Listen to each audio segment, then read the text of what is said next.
one word, to share one word that we're feeling at this very moment as we join the call. So if you want to go around and everyone just say one word that describes what they're feeling. Anyone? Gratitude. Gratitude. I will just continue. I think overwhelmed. Okay. I'm positive. Excellent. Enthused. Enthused. Energized. Energized and Tired. tired. Yeah. Passion. Stress. Passionate. Passionate. Did I hear stressed? Excited. Excited. Curious. Curious. Excellent. Ambitious. Ambitious.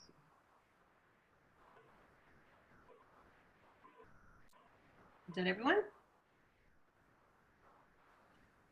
Okay, so we're all coming in with different feelings at the moment, but we want to get centered and all be connected for this amazing disruption workshop. We're about to hear some really exciting stuff. So let's just all get centered, and I'd ask that everybody just close their eyes and take a really deep breath in. And a good trick to do this is to count to 4 on your inhale and count to 8 on your exhale in your head. So take a couple of these breaths. So inhale.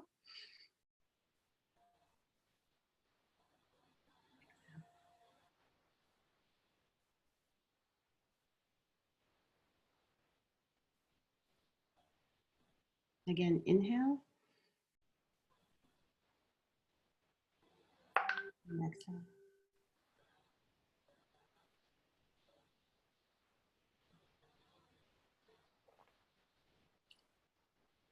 Just listen to what you hear around you. You might be hearing noises in your house, or traffic outside, or birds chirping, or the fridge, or maybe nothing at all, but just pay attention to the sounds.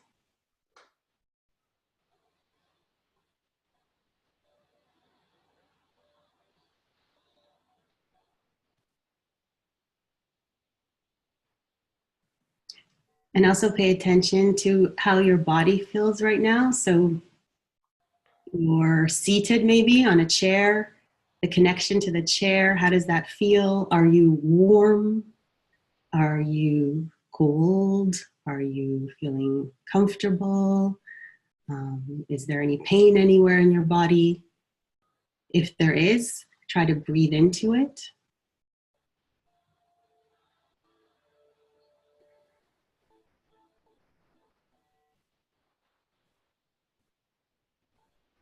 And then I'd just like you to picture now your heart and bring yourself into your heart center and just feel your heart. Feel what it's feeling right now and really be there with it.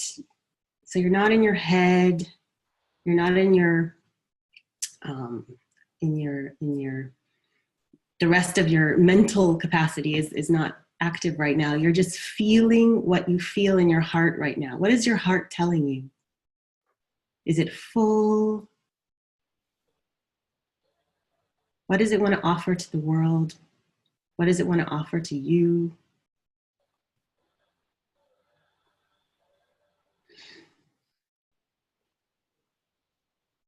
And just focus on letting yourself be led through your heart. We're often in our heads a lot, and even in our bodies, but how often do we really listen to our heart? Your heart beating, how fast, how slow it beats, and just how it feels in your body. And let's take another 2 breaths in and out. Again, 4 counts in and 8 counts out. So inhale.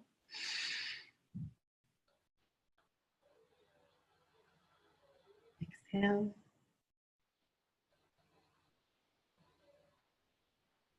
Inhale.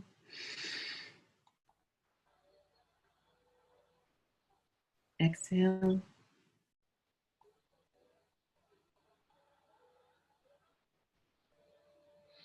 And you can open your eyes. I hope you feel a bit more calm and just centered. For those of you who are feeling a bit anxious or, tired or whatever, hopefully this just centered you so we can start the disruption workshop. Can we all unmute and give a big round of applause to Kim? Thank you, Kim. Thank you. It was I think great. there's a number of people that are double checking that they entered the right Zoom room at this point. Exactly. I was like, I could hear somebody joining. I was like, wow, what's going on here? Is this the right meeting? And it is the right meeting. Thank you so much, Kim. That was wonderful. I think we all needed that, right? I could kind of sense that. So that was a wonderful way to disrupt the Disrupt workshop. It doesn't get any better than that. So perfect, wonderful. And you had it recorded. And it's even recorded to document that, this is how impactful this is. And in these days of living in Zoom land, I guess we need to change our habits in the way we run meetings and do some meditation once in a while, maybe in the beginning of every call. I don't know if it works with every agendas in meetings, but it worked for me. Thank you so much, Kim. Thank you. Fantastic. Let's get started. My word earlier was excited, and when Kim asked, what your heart feels like giving to the world, mine is full of optimism. I know it's always full of optimism, but it really is. I really think we have the best opportunity, at least in my lifetime and probably in our lifetime, to make big changes happening, change things for the better, because many things are pretty bad right now, and the things that we identified that needs to be changed, systems, organizations, institutions, the way we do things in our world, it has to change, right? And it was just disrupted big time by the whole Corona pandemic. So we didn't need to do anything. The world is disrupted. Now it's kind of reset. I think it's time that we start building the right things, building the right initiatives based on the right mindset and for the right purpose. So actually the time is right for what we are doing. We didn't know when we started this sprint, except we knew we were doing the right thing, but we had no idea what would happen in the world when we started this sprint just 5 weeks ago. And here we are being totally disrupted in our lives. And here you are, keep doing this, even your lives have been disrupted. Guys, I'm just so grateful for everybody just working on this and putting in so much passion and so much of your life into creating a new and better future for education. And you're going to be excited, all of you, about what you're going to see today. There's still so much to be done after this Disrupt workshop, and it's up to us today to give disruptive feedback to each other, to help each other, to find ways to actually make this happen, find ways that we can implement some of the excellent ideas, or maybe all of them, that are being presented today. And let's remember also, the ideas that are being presented today may just be a stepstone to an even better idea tomorrow. We'll see, you never know, but it typically is. And we need to be open to change the way we think about ideas and initiatives and problems, and do the right thing. And there's only experimentation that can tell us what's the right thing to do. And you guys are doing that. You have been doing it, you will do it even more in the rest of the sprint. And you're here today to share with us what you have learned from your ideation, from your testing so far. It's just been, actually a few weeks of work. So everybody's going to see is very early stage. It's still just ideas. And there's so much that needs to change on everything we're hearing today after this session today. So don't expect big shiny presentations. Actually, I did advise the teams, don't put energy into creating something shiny and flashy and fancy. We want to discuss the impact that we can have on the world. That's the important thing. And how we can make these things happen. That's the conversation today, right? And I'm just going to in a moment share with you the few ground rules, but also the agenda for today. But before I do that, there's something I have to do, and that's to play our little jingle, because we have a little jingle for this sprint, and I cannot do this session without playing that jingle for you. So stay with me for just a minute and enjoy the music and the experience. And you may want to close your eyes again, but actually I've been trying to make the visuals really, really nice as well. It's our planet Earth, and that is a beautiful thing to me. So enjoy this little session for the next minute. There's a little video playing here.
There we go. That was a little bit of meditation for myself.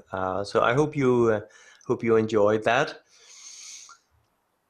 We are actually seen from my perspective, and feel free to have a different perspective, right? But in my perspective, we are actually here to create a whole new paradigm for education. The systems of education have been operating the way they have for decades in the industrial age. We need something different. We need a new paradigm. And that's everything that can contribute to create a new paradigm for how education is created and delivered, how it works, how it's consumed and used. That is what I'm looking for in initiatives. So are we supporting a better future from what we are creating? And that to me is a success criteria for the sprint here. And we talk about lifelong learning. So today we're going to hear initiatives that supports children in their lifelong learning. We're going to hear initiatives that are supporting adults in their lifelong learning. And the kind of tagline or working name that I've been using so far for this this process is Planet Pilot. And this is your facilitator today, Lars. Maybe a few years from now, or it's okay if you think I look this way already, but I need the beard. So that's for me to work on during my stay at home. Feel free to say nice words about it in the chat, but you don't have to. Be honest today. I think that's how we can best help each other, give honest, direct feedback. We have been working in the first part of the sprint in virtual teams to create ideas for a new paradigm for education. So that is kind of just to set the scene, how I see this and my ambition level with this. But we're working with autonomous teams, and whatever you think is the right thing to bring to our new world is great with me. I'm in full support of you guys. So I cannot wait personally to see what you're presenting today. The agenda for the session today, and I've almost finished my part, the welcome part, will be a series of pitches. It's not that many pitches, so which is a good thing in the way that we can focus on these 4 initiatives that we'll be presenting today. And then we have some amazing and very helpful disruptors that I want to introduce themselves in just a moment, who are here to help us to disrupt how we think about these initiatives and these solutions to big problems in our world today.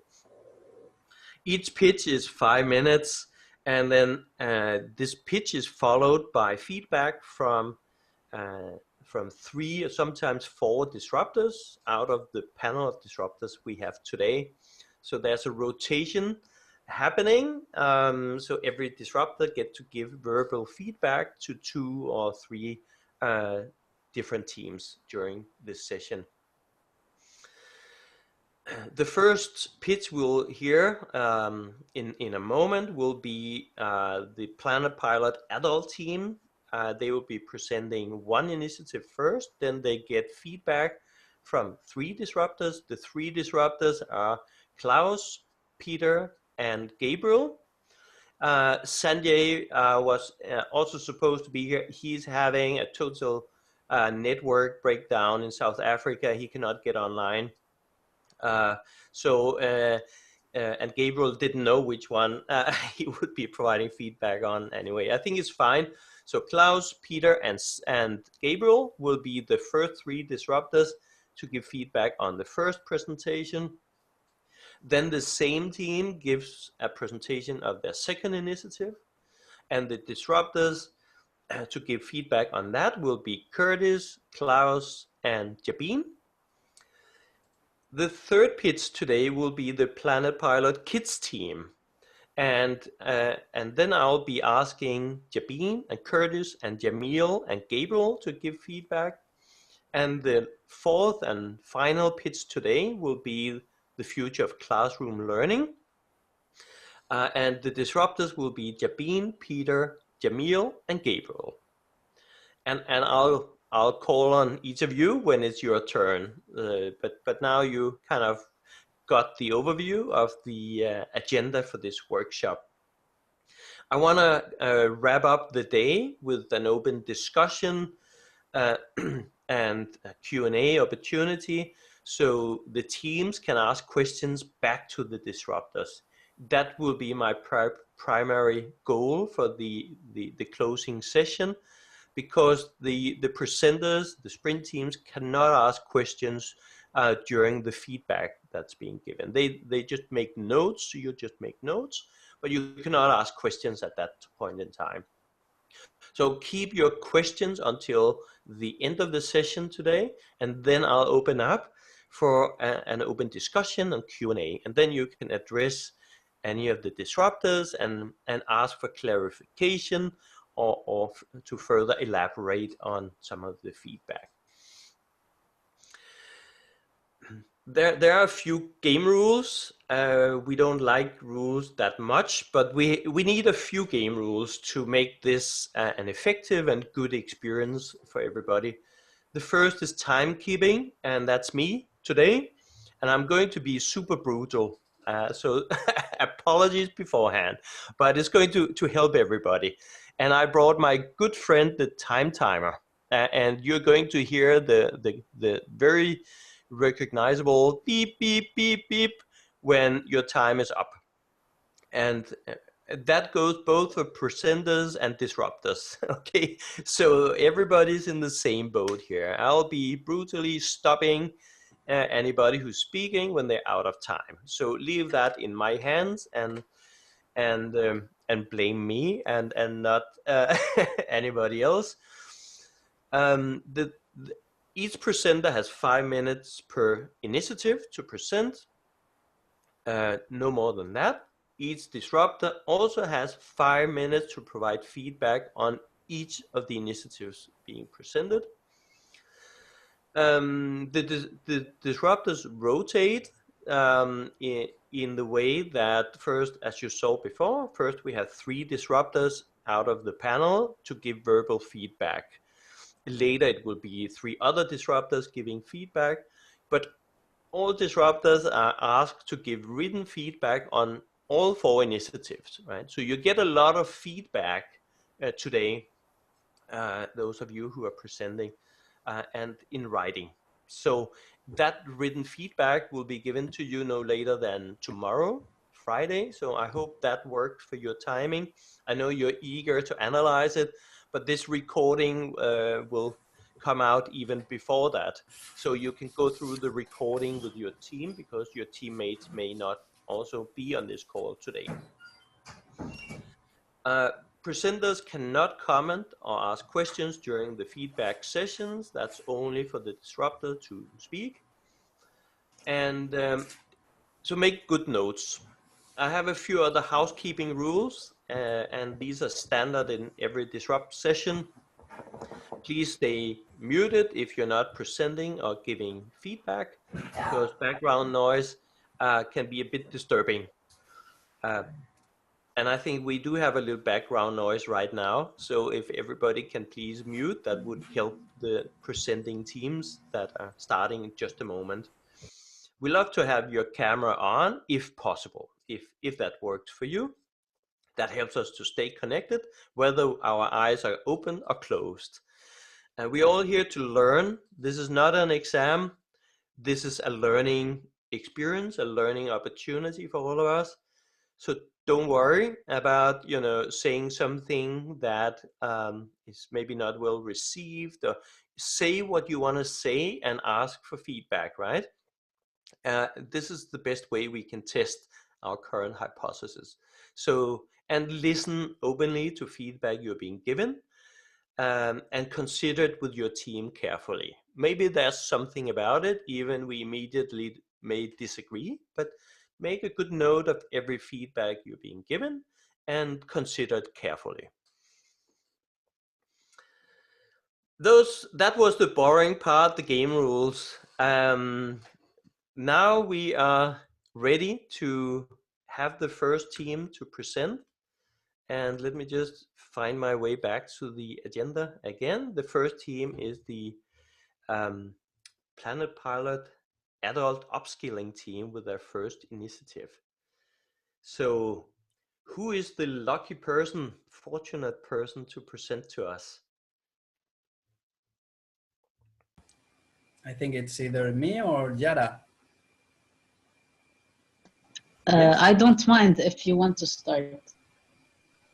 Neither do I. If Javier wants to start. Any preference? I don't mind. What do you want?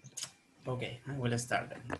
Okay, can I just, before you get your 5 minutes, then the disruptors that should listen carefully and give verbal feedback right after will be Klaus, Peter, and Gabriel, okay?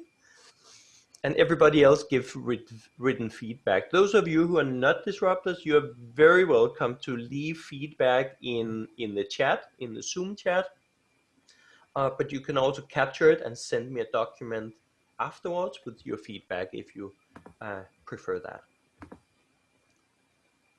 That bought you a little bit of time, Javier, to bring up your presentation. Okay, so Then, Let me then know I'm, when you're ready. Then I'm ready with the time. I'm allowed to timer. start? You're allowed to start, sir. 5 minutes. It's all I'm going yours. to share the screen. Can you see the screen?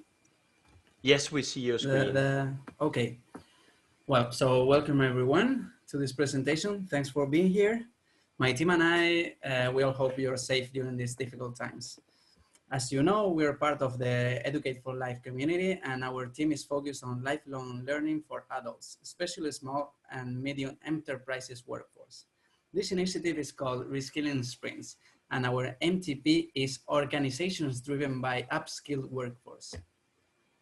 So let me introduce you to Julia. Julia is the founder of an SME that has been around for 5 years. Speed of change is pushing her to evolve her offerings, and for that, her staff now needs new skills. She has tried different skilling solutions, such as one-day intensive lectures, online platforms, none of which have proven to be effective when it comes to real integration at work. Plus, some months ago, her best worker left to join a larger organization because he was offered a good career development plan. She is struggling to hire somebody with his expertise because she cannot offer a good career plan for them. She worries that what they have built might cease to exist due to inability to evolve. We offer Julia a new upskilling format, one that has integration as its core value proposition, one that is based in active learning. We propose Julia skill training sprints facilitated by coaches. Her workforce will join virtual groups formed by people from different companies. We need to test the best format, but it could initially look like this: lectures and assignment on Mondays given by a coach, team working during the week, and Friday results call. And we want to keep it for 1 hour a day maximum. So Tom, one of Julia's workers, can join, for example, a leadership sprint guided by an expert with people from other countries or companies. There are a lot of other soft skills that could be taught this way. For example, creativity, problem solving, experimentation, you name it. Our initial idea is a 2-week sprint, but this might be more flexible, determined by the coach. This new learning format is working nowadays, and there's abundance of supply over the internet. What we want to do is to aggregate supply in a platform business model. And we want to target individuals, but SMEs too. Julia will be able to give access to her workforce through a subscription plan so that her workforce can reskill themselves on a continuous basis. This platform has different customer segments. The only player that is left in the equation is trainers to build coaches out of experts. We were saying that desirability is somehow validated in both individuals and expert segment, as there's already supply and demand. So we need further test whether this will work for SMEs. And as you will see, this is of course included in our rollout plan.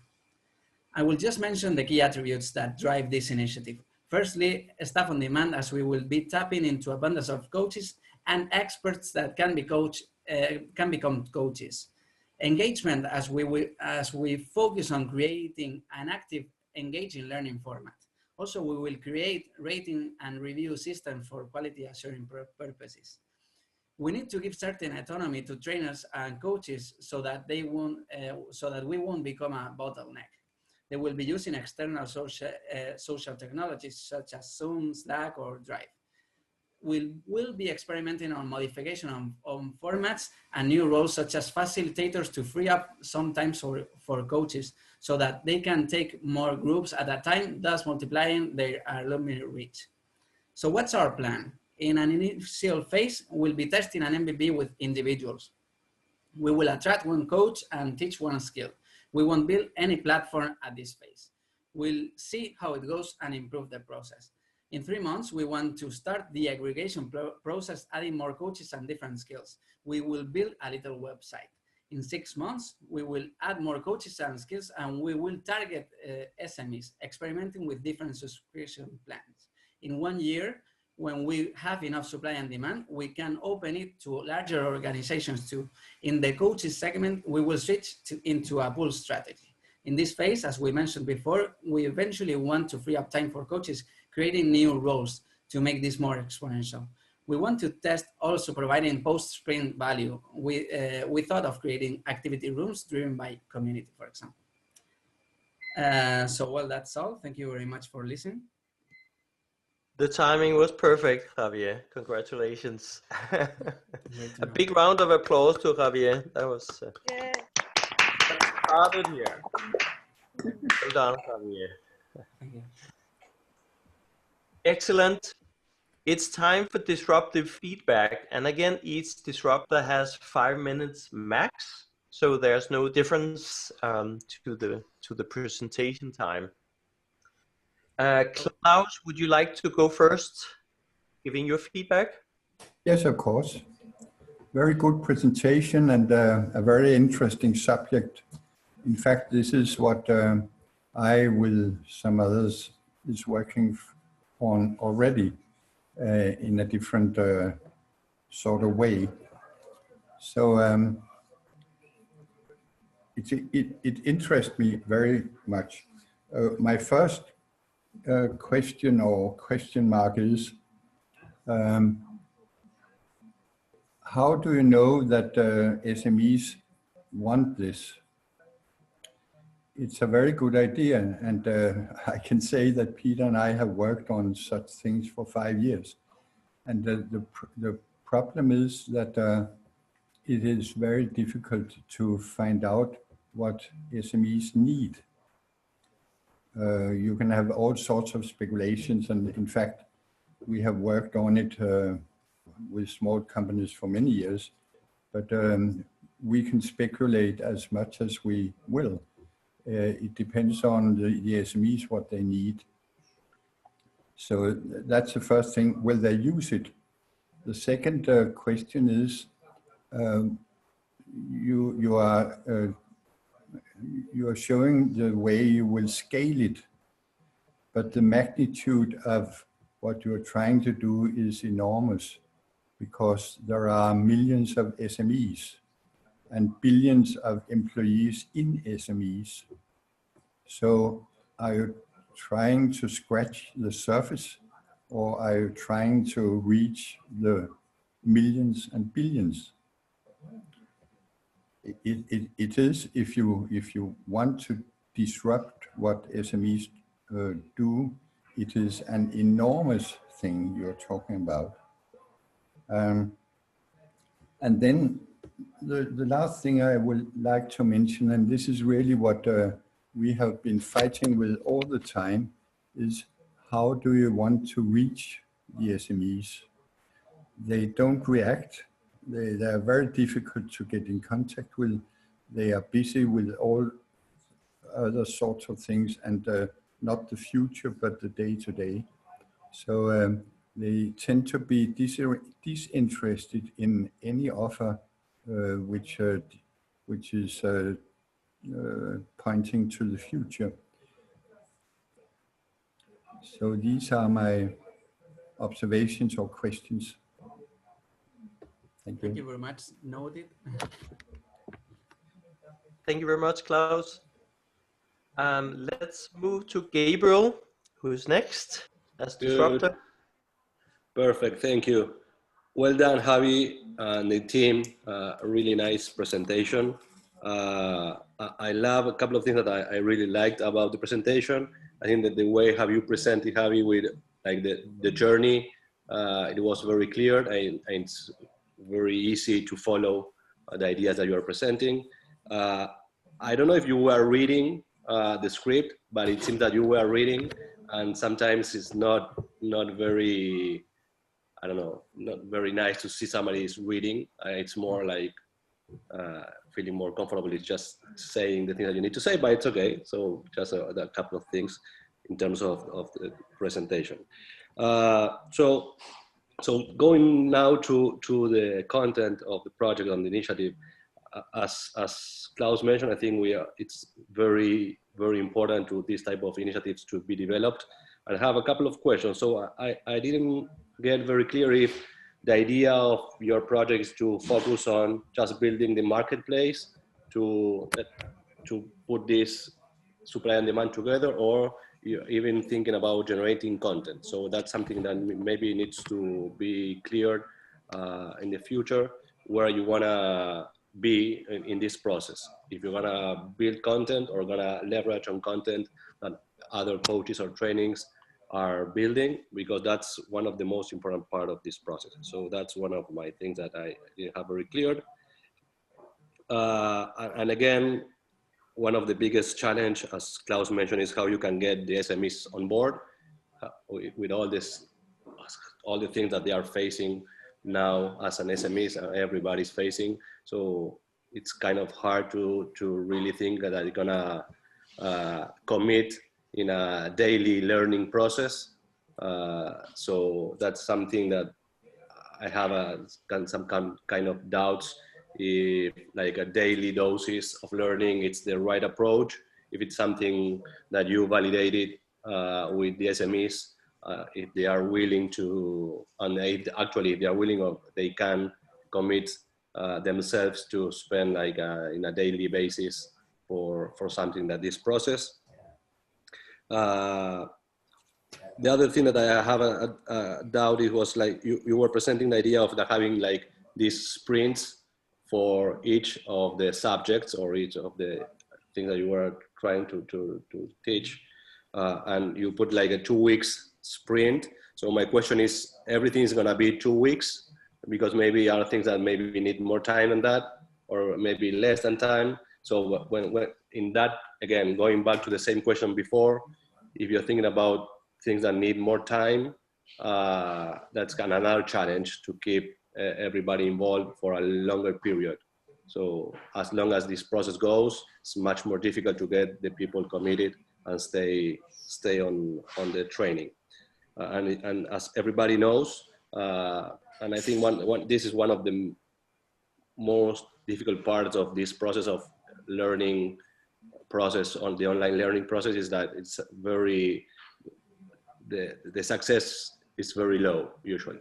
So that's something that needs to be addressed to see how it works.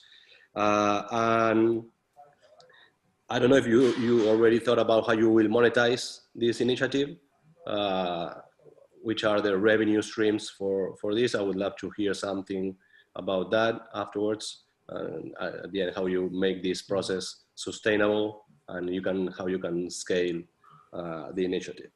And just as an ending note, I think I would recommend to have a look on a tool or another platform. It's already there. It's called Learn to Learn. I will put it then afterwards on the chat, because I think that very similar on the kind of things that they are doing, and maybe you can leverage on something that they are already doing and bring some good ideas for them. So, but I think it's a really nice project, and definitely something that feasible and necessary. So thank you. Thank you, Gabriel. Thank you very much, Gabriel. Perfect timing as well. You guys are really good at this. So we have another 5 minutes for feedback, and I simply made the mistake of not checking that our third disruptor was online, and he's not. So we have 5 minutes, which I think I want to offer openly to the rest of the disruptors. Whoever feel like giving feedback is welcome now. So we split the last 5 minutes between you. Anybody who wants to go? I'll jump in, Lars. Jabin. That's okay. Yes. Once again, I echo Klaus and Gabriel for everything they said. It was a great presentation and a really needed and interesting initiative with a lot of challenges, as they've pointed out. Regarding your MTP, can you repeat the MTP, reskilling sprints? No, that's the name of the initiative. The MTP, I don't know it by heart. It's organizations driven by upskilled workforce. Okay. Okay. Okay, that's, I won't say what I was going to say there, but I also enjoyed the persona that you, the journey that you took us through with Julia. That was very well done. I have questions about the scaling of the initiative. When I think of SMEs, there are different SMEs in different sectors, industry sectors, different products versus services. There are people within SMEs with different roles, board and C-level members versus managers versus frontline employees in various functions within an organization. I'm wondering how, like in terms of the curriculum and content that you're planning to provide on this platform, how do you manage that and how do you scale that? And what is your 10x impact? Is it simply from matching experts and trainers to SME learning needs? Or, and how have you validated that you can have a 10x impact with it the way you've proposed it today? I think that it can be done. You may need to think about it a little bit more and maybe push the exponentiality, look at technologies specifically, and I'm sure you will do that. I suggest you look at how you can maximize the impact. But before you get there, I think we all need to really get clear on what is the value that we're providing, given the fact that SMEs it's not a monolithic thing. There are lots of different types of needs and types of values. I'm wondering if you need to focus in, target it. How are you going to pilot and prototype your initiative to generate some meaningful value? And what kind of partnerships do you need to leverage in order to increase the impact? Also, in terms of the content and curriculum, what kind of upskilling will SMEs need when we know that the future of work is completely unknown, especially now? It's changing and evolving. So yeah, lots of interesting challenges to overcome, but I think it's a great initiative and yeah, it needs to happen. Thank you very much, Debbie. You're welcome. Somebody else who wants to give feedback in the last 1.5 minutes? I'll jump in, Lars. I was trying to put it in chat. I don't know if I may have sent it to Carol Wong privately, so I'll just say it out loud. I was trying to send it to everybody. I think Gabriel's question around whether you'd offer content or training is interesting, and there is tons of content out there. EBSCO is a big company that's in this marketplace, and they have an offering called Accel 5. I'll put it in chat. And that's really taking book summaries, all the business books out there right now. This is targeted to managers, so they're targeting a subsegment of people that are upskilling, and just book summaries. So I guess what, rather as the first disruptor, Klaus, said, this is big, it's huge, ambitious. If you can find something that narrows it and offering, productize it a little bit, is it book summaries as an example, or videos or something? And there's lots of open web resources out there too you can leverage. Accel 5 is leveraging existing books. They have relationships with publishers. Is that my timer? You can finish. Okay. Anyway, I'll put that in chat. Yeah. Great. Thank you, Gurtis. Sure. I'll just jump in for a quick moment, just saying that there are a lot of really successful programs out there now to take a look at, and it'll get you places faster. Okay.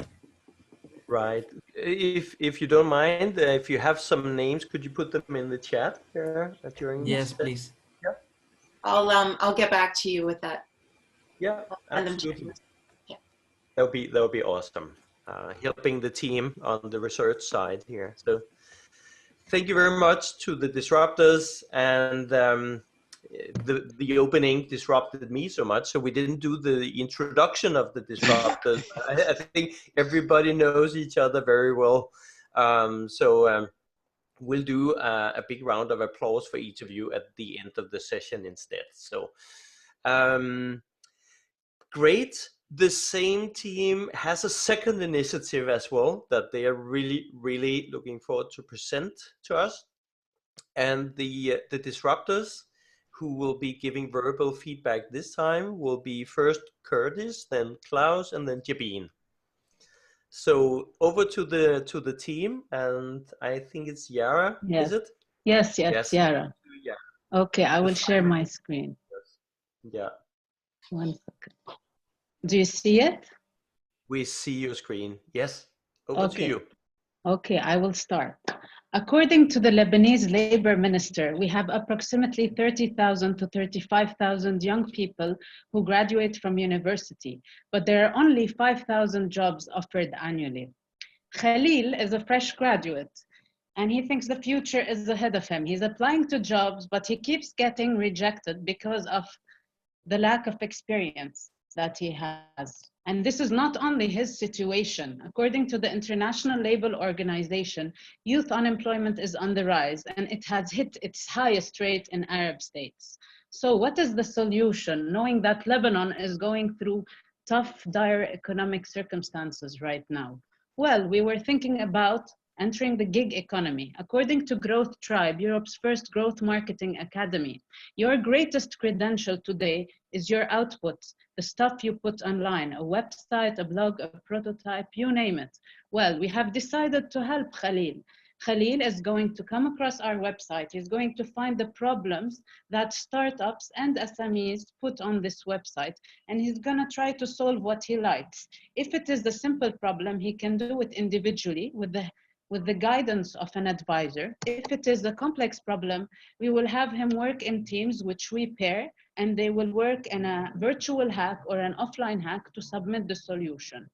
And whatever he works on, he will compile and he will showcase an e-portfolio or a digital portfolio. The more hacks he takes part in and the more projects he works on, the more he will have in his portfolio.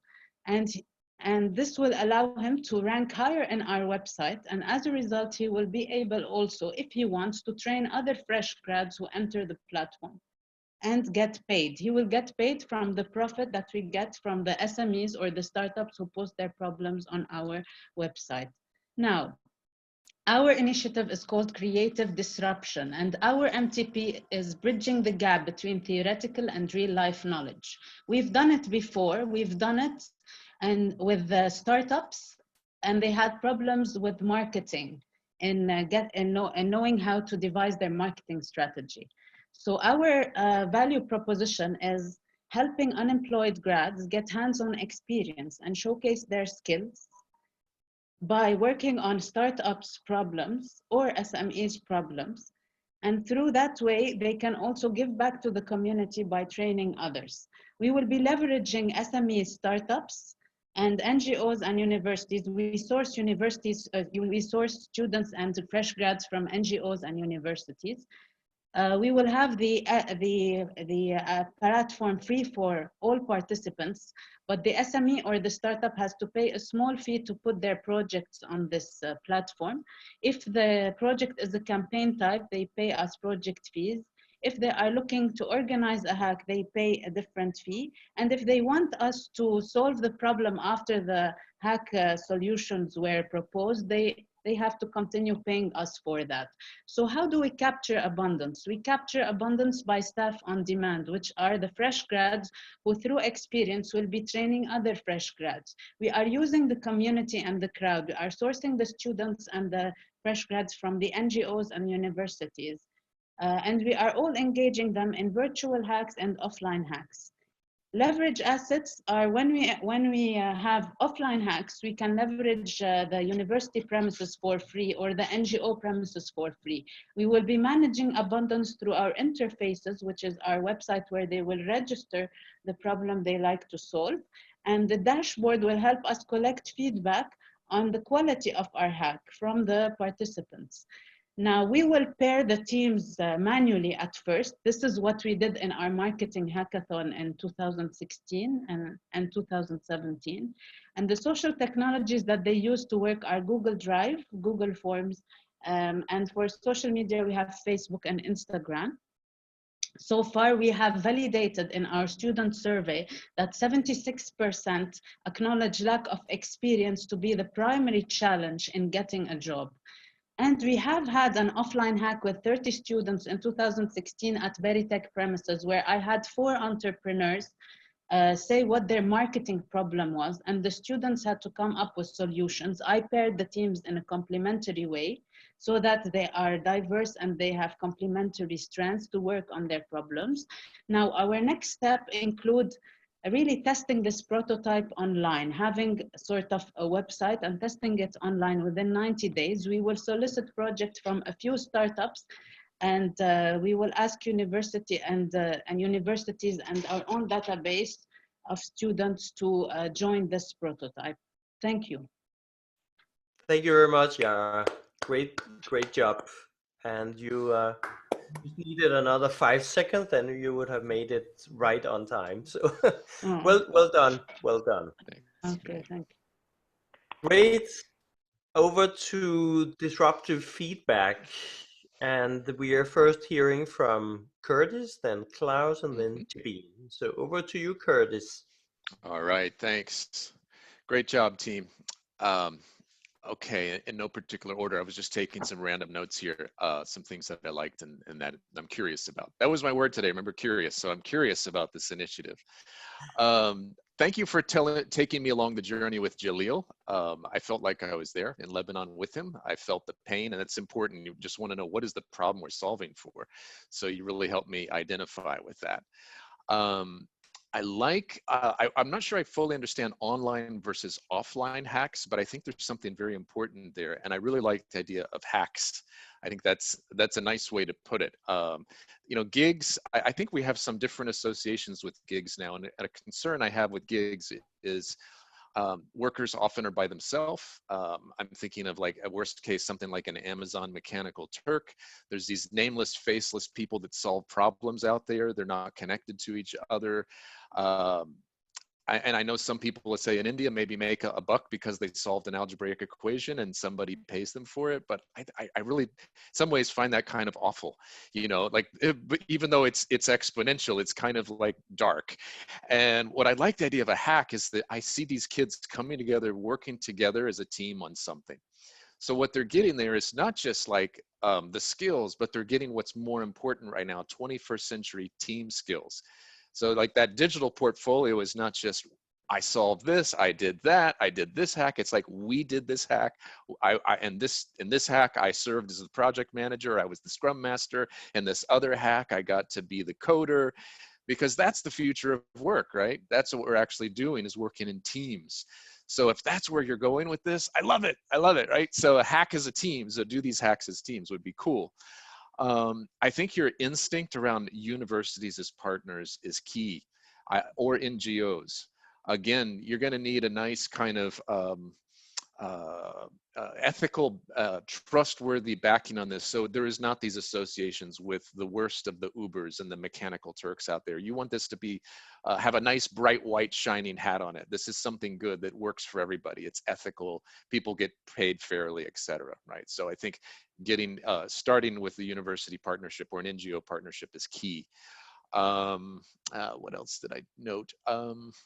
There's a friend of mine who's done something similar, and I can connect you with him, and he might be interesting in terms of, your testing strategy, by the way, is excellent.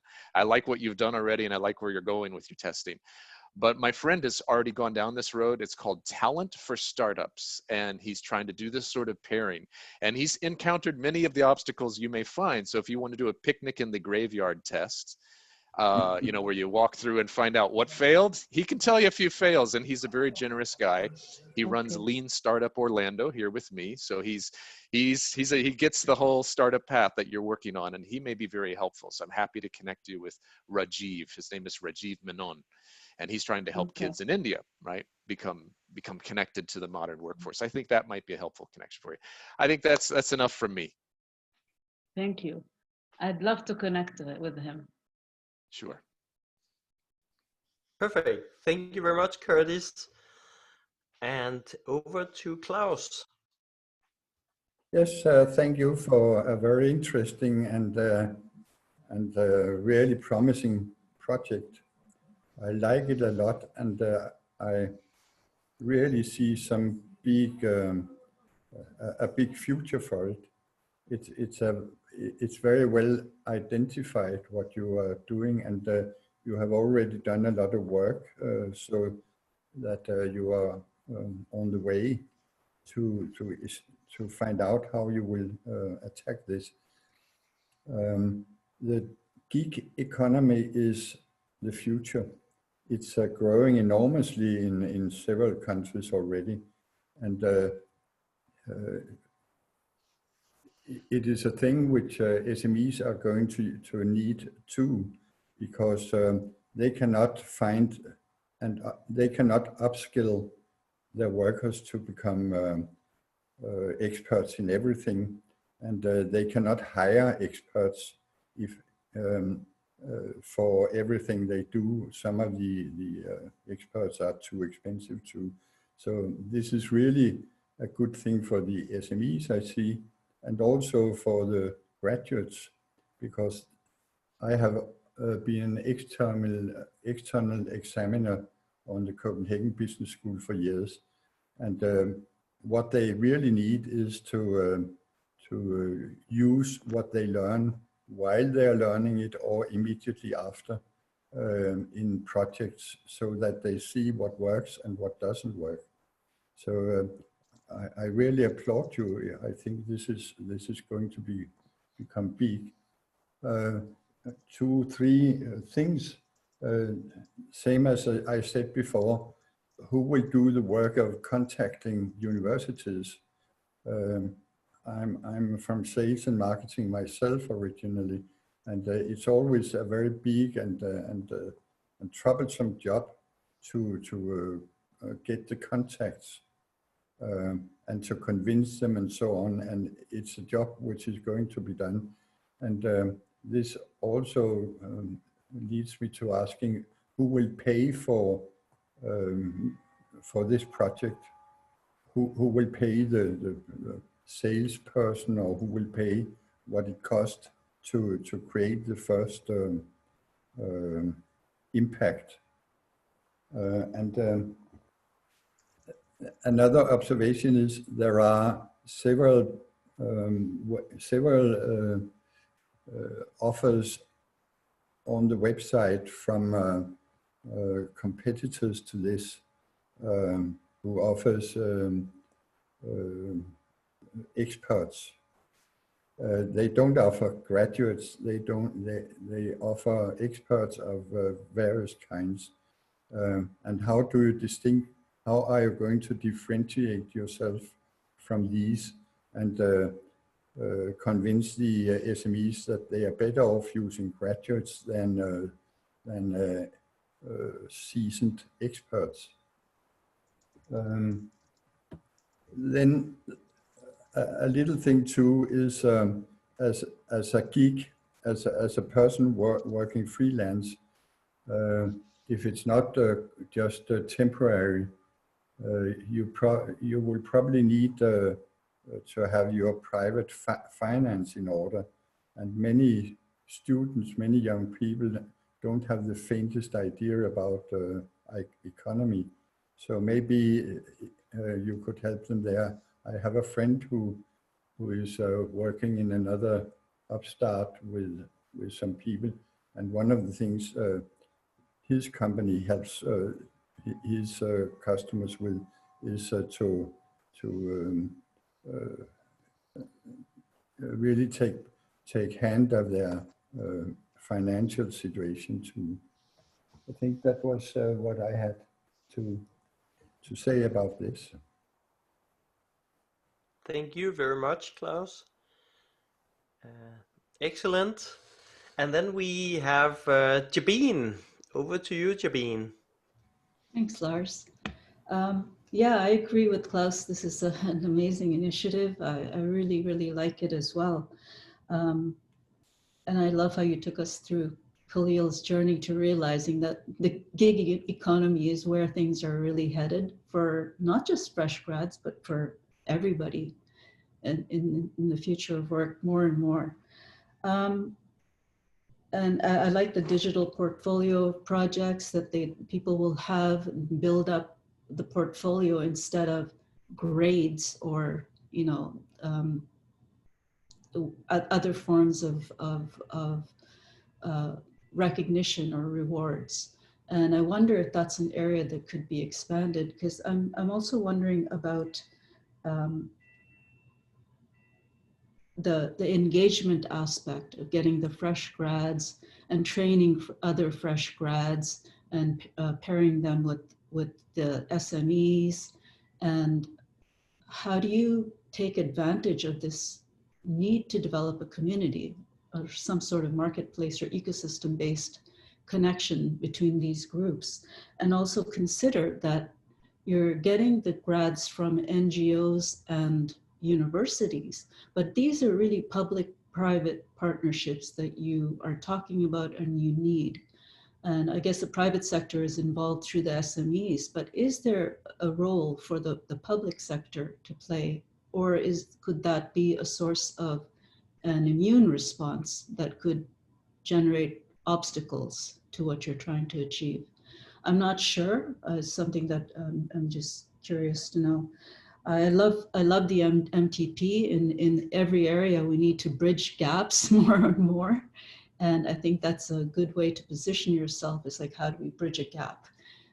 There's often lots of opportunities and low-hanging fruit to be found there. In terms of the EXO attributes, I would like to see, I'd like to understand better how each one applies. I was a little bit confused if you were saying if all of the attributes apply, and if that's the case, have you really thought them through and prioritized which attributes you'll implement in order to generate your results? Also wondering about, you mentioned about the SMEs paying some sort of subscription. Is that, I'm just wondering if that's a viable business model. Have you thought about all your sources of revenues to make sure that that kind of model will generate the revenues to make this a viable, economically viable initiative? I think there are opportunities there, but I would suggest that you look at that a little more. Unless I've missed something, there may be other sources of revenues, different types of partnerships that could be leveraged here again. So that's my comments. Thank you so much, Jabin. Thank you, Yara. Thank you.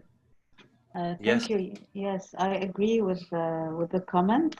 And basically, for the sources of revenue, we were thinking that they will pay just to put a little fee to put their project online. And as I said, organize, if they want to organize hack, it's a different fee. But yeah, we need to elaborate more on the financial aspect. And is there a role for the public sector? I can tell you now, in Lebanon, we cannot rely on the public sector because it's a mess. It's a mess, and we've had like protests for 2 months now, and they want to overthrow the government. So I cannot rely in any way on the public sector, but I can rely on NGOs because the good people are in the NGOs. Right. Thank you very much, Yara. Thank you. There's so much more to be discussed, so we'll put the discussions at the end of the session today. Thank you to the disruptors and everybody. Keep providing feedback in the chat here. Keep it flowing. It's going to be very helpful for the team in their analysis, in their next iterations. Great. So we are halfway through the presentations by now, and the next team to present is the Planet Pilots Kids team. And so that will be Crystal, unless something changed in the last few hours. I think it's going to be Crystal to take the floor and present the work of the kids team. And the disruptors this time around to give verbal feedback is Jabin and Curtis and Jamil and Gabriel, in that order. So Crystal, are you ready? Yes, but I have one question. Actually, we have a little 2 minutes audio, and that's kind of relaxing and inspiring. So I would love to ask if we can add 2 minutes of that audio in the I like the sales pitch, Crystal. For me, it's fine. The timekeeper approves. So we'd like to hear the relaxing, inspiring 2-minute video. Yes. So take us away, Crystal. Thank you. Thank you so much. Yes. Just let me share the screen. Sorry.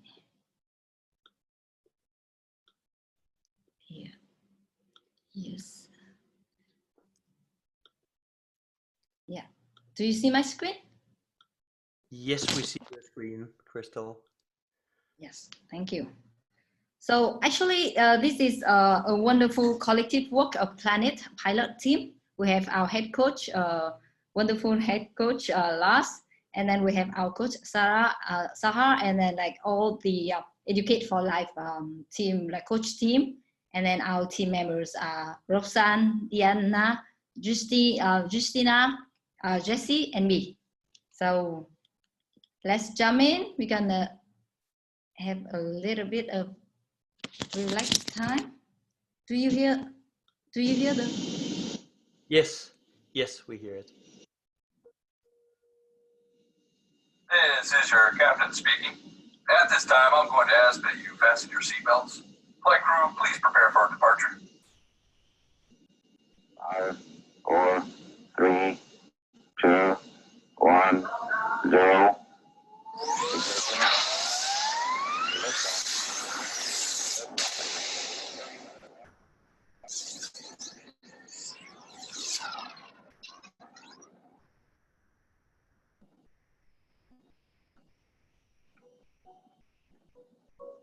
Autopilot activated. Welcome on board, pilots. Trouble is brewing all around our planet. It is up to us to make a difference. We have just 5 days of exciting adventures to prepare us for helping out our planet in a big way. Altogether, we are going to find out just what it means to be a planet pilot. It is up to us to steer our planet back to safety. There will be challenges along the way, so it is very important that you trust a team and your quest master who will be guiding you on this adventure. Each one of you is now a pilot of the planet. Each one of you has something very special to add to this quest. Let's dream big and get started. Now, remember, there are rules for every quest. We will only say them once, so listen to your quest master carefully. Ready, planet pilots? Let's take off.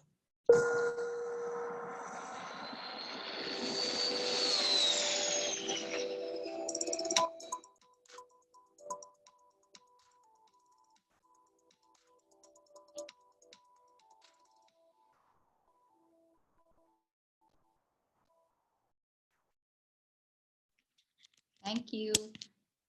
Actually, this is one of our MVP, like the product of our MVP. So let's take up. Oh, I'm sorry.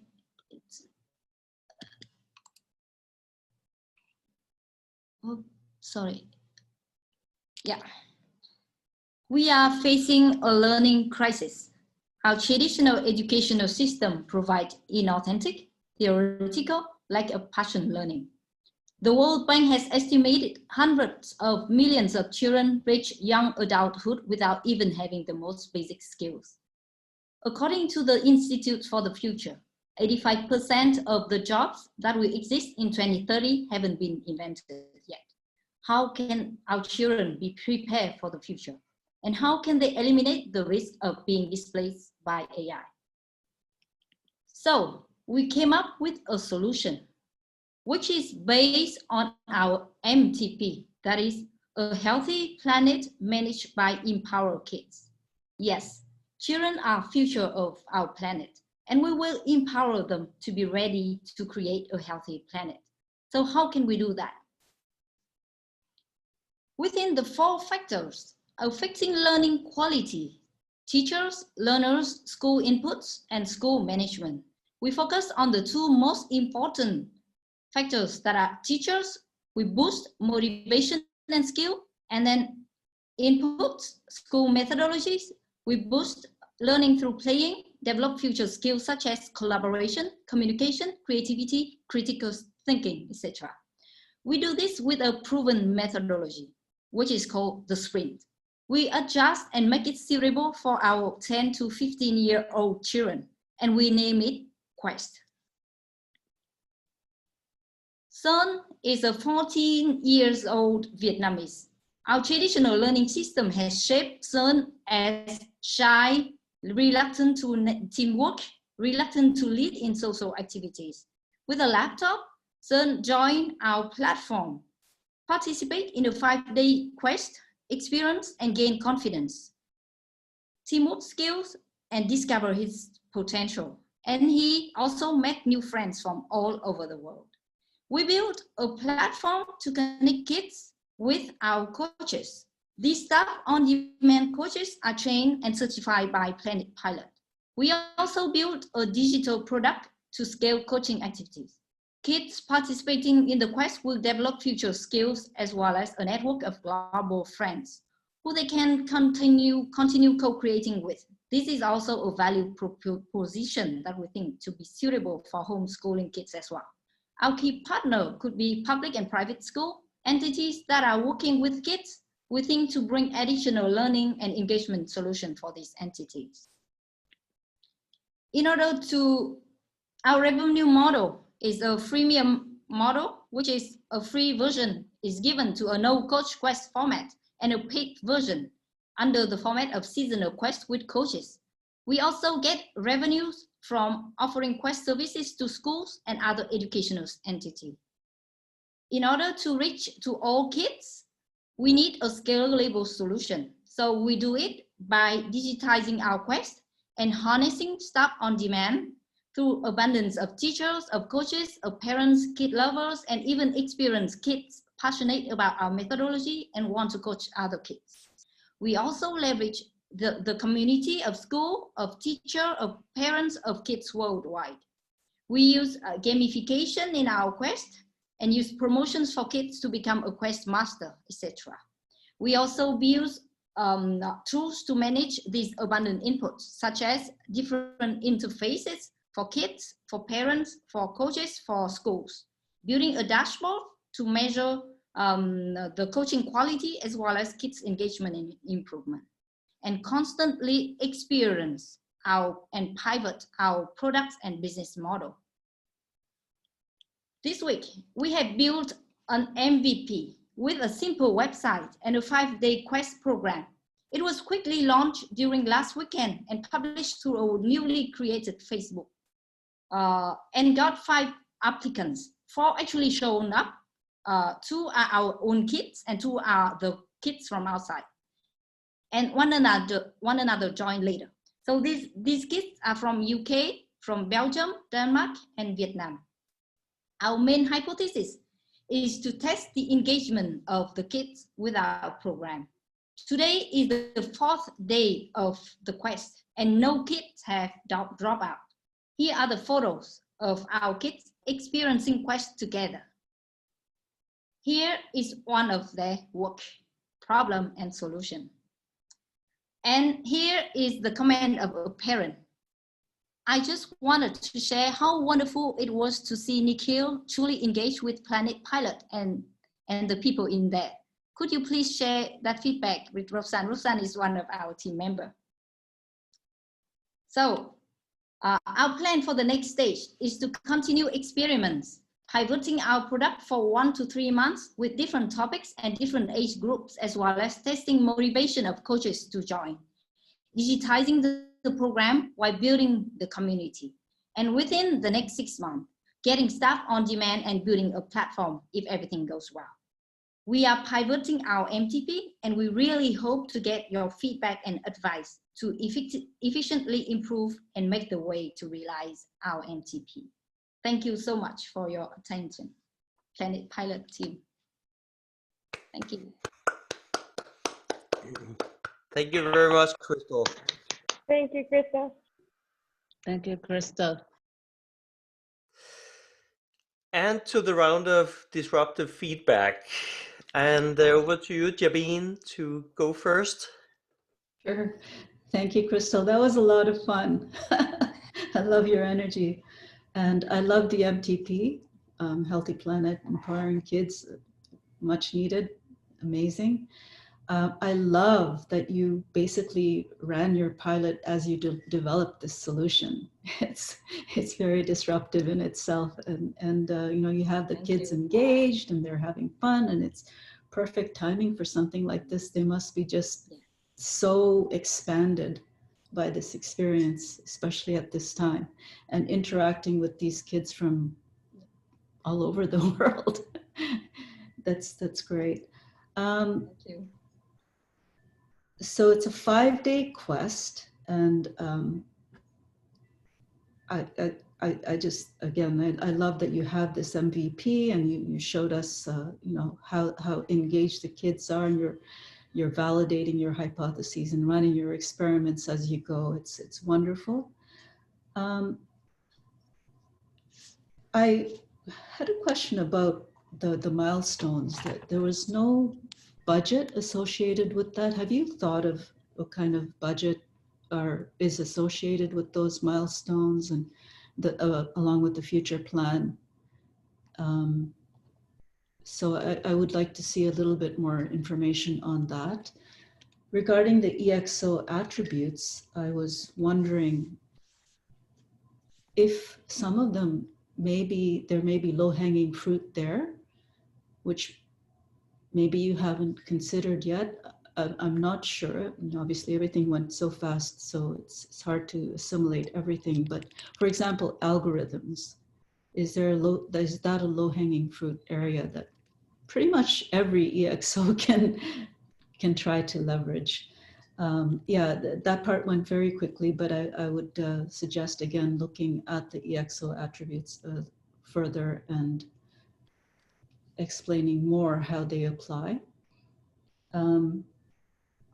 Regarding the revenues, you mentioned that there would be fees for, I guess, ongoing engagements where there's a dedicated coach. I think that's how I understood it. Once again, I would like to see a little bit more detail about how this will be made viable as a business model, and if there's a flywheel there that will generate a foundation of revenues to keep this thing going and growing. So consider that. And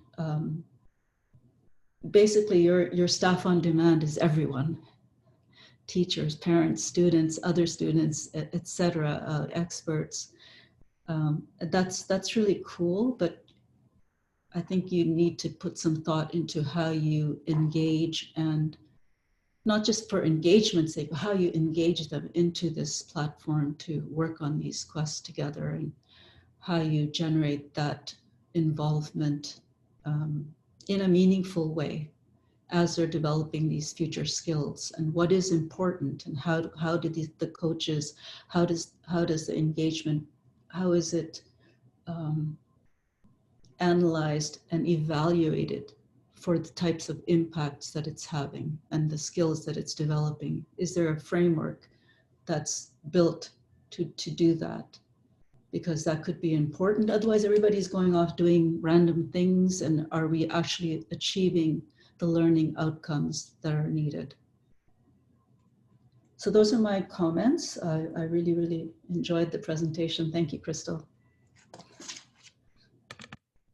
Thank you very much, Jabin. And next up is Curtis. Over to you, sir. Thank you, Lars. Okay, team, good job.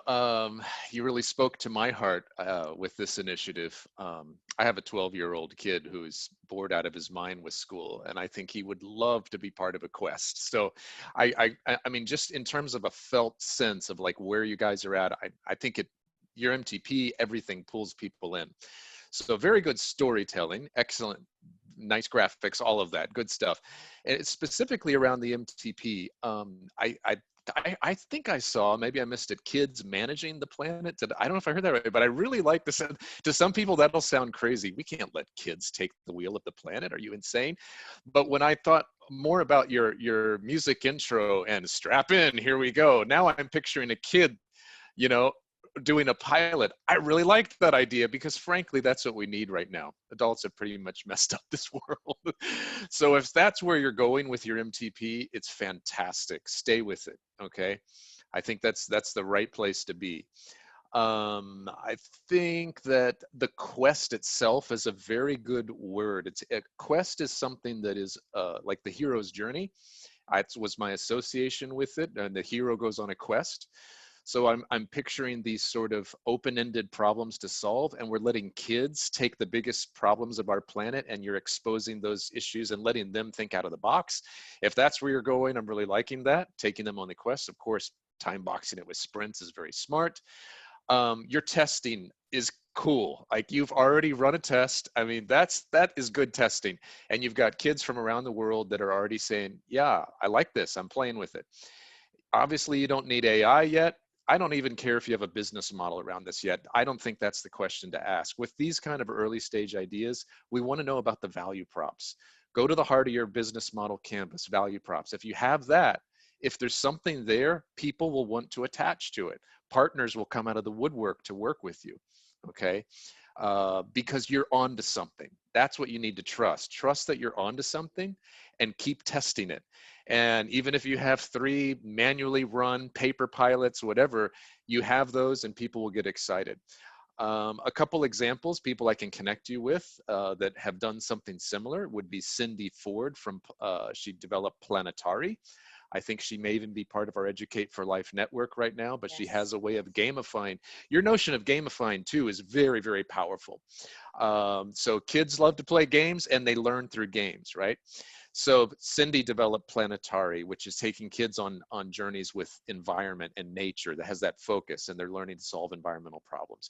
Another one is my friend Phil Zoshak, who started Hero Spark, which is a program he started in a library space in the physical world. And guess what? He's moved it online within a week because of coronavirus. So again, thinking about the trends in this particular moment of time. Everyone's going online, schools are going online, and that's not all going to pop back after coronavirus. A lot of people are going to stay with distance learning. So if you can make a learning offering here, and I think you can, this is project-based learning, PBL and teacher speak. You're taking kids on project-based learning journeys. This fits the homeschooling market to a T, okay? Homeschoolers do not want curriculums, they want quests. You're teaching through quests. So trust that that is a very, very powerful, future-aligned, mission-oriented, and it will be viable. I mean, I don't know where the money's going to come from, but you can find that path. So keep taking that path. I think that's everything I want to say. I'm just double-checking my notes. Oh, co-creating with kids, very nice, very, very good idea there. And again, I'll just underline the gamification is excellent, and the more I want to see how quests become like that. Can I just play a quest with you guys? Okay, can I jump into quest? It's like, you know. Of course. All right. Oh, that's great. That seems good. That like the hypothesis of motivation of coaches. It seems that there are motivation over there. That's great. Thank you so much. All right. That's all from me, Lars. Thank you. Thank you very much, Curtis. Wonderful. Sure. Thank you. And I'm just adjusting a little bit for time. So just a quick message, Gabriel, you'll be on the next presentation as disruptor and not on this one. Yeah. But please, we'd love your feedback in the chat. But now is Jamil. So Jamil, over to you for your feedback. Thank you. So, hi, Crystal. Great work. And first of all, I have to congratulate you as being a hugely compelling negotiator that you managed to convince the keeper of time to buy an extra 2 minutes. That's straight off the bat. So that was well done there. Onto your MTP, I was a bit surprised with the word healthy. I think it is a compelling proposition, but it kind of led me down a different path as you kind of elaborated on where you were going with it. So So just kind of, you know, have a think about the kind of alignment on a linguistic kind of level. I also wanted to, and I really like the concept. So let me be very clear. I think it's really well thought out. I really enjoyed the journey. I found that there's a bit of a leap between what you positioned as a really intractable situation on the ground in Malaysia, and being sort of on the edge here with your proposition, right? So are you really treating this as an edge case and disrupting education locally, or are you looking at a more broader proposition, and how you kind of bridge that would be good to know, right? And then once you've got children on a quest, how do you bring them back?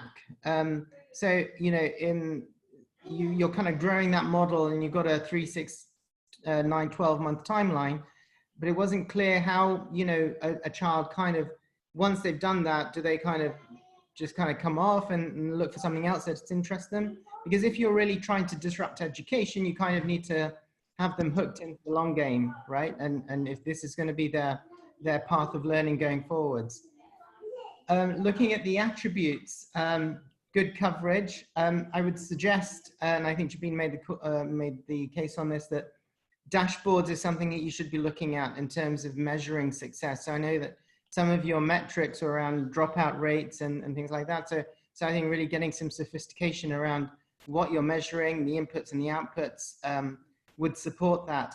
And I think also there's a big piece around social technologies that you should be looking at. Clearly, there's a whole set of stakeholders that you can bring together and build out your community. So how you kind of help foster that through social, I think is going to be very key for you. The other piece, if I just look at my notes, was it wasn't, I think it should be just very clear to you how you either complement or disrupt the kind of mainstream syllabus, right? So is the subject matter that you're bringing to bear, you know, stuff around emerging technologies or team skills that kind of adds to core curriculum, or is it actually instead of core curriculum? So it also covers, you know, your core academic subjects. Thank you so much, Jamil. Well done, thank you. Yeah, we will. Thank you very much, Jamil. Thank you very much to all the disruptors again for your very helpful feedback, your input, your suggestions on who to connect with. All of that is super helpful. Keep the feedback flowing, guys and ladies, in the chat and in the feedback sheet that all the disruptors have. Excellent. That was the Planet Pilots Kids team, and now it's time for the fourth and final presentation of today.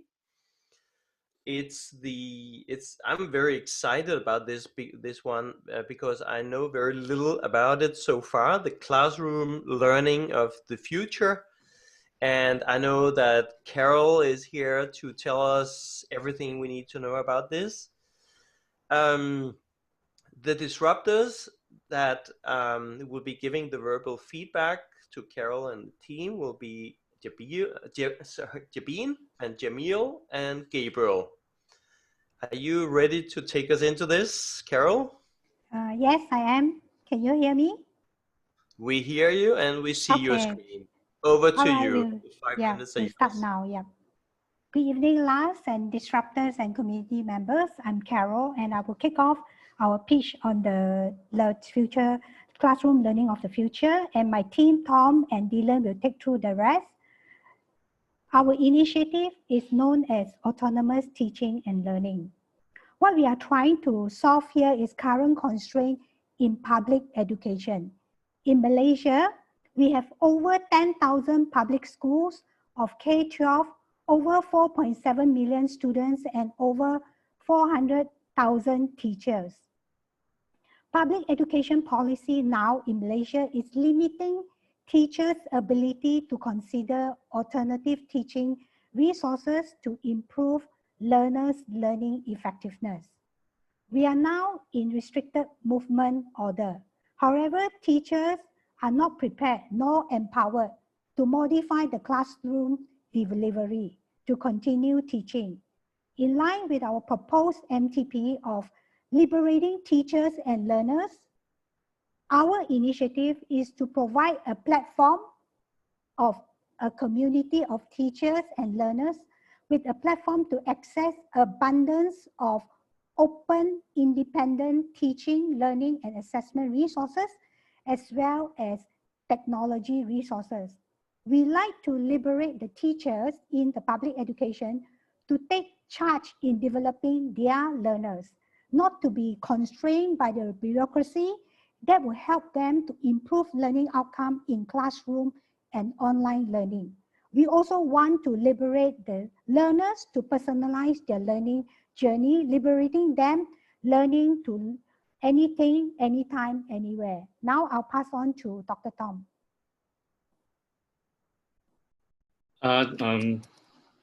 Okay, let's take the persona of George. George is actually a teacher in the public schools in Malaysia. He's a 7th grade science teacher. He's a bit frustrated because he is actually teaching with very, very old syllabus. So he goes into a platform. He goes into this platform to look for resources. To look for resources, and there's something wrong. He looks for resources, and with all this, and what happens is once he's created these resources, the platform would have an artificial intelligence to actually help him create the resources, as well as a pool of teachers to help him deliver this syllabus. So now that he's happy with this syllabus, he will now be able to share this syllabus with his students through the current technology today, the smartphones, the tablets of the students, as well as smart TVs in the classroom. Now this platform will have some gamification elements to actually engage with the students.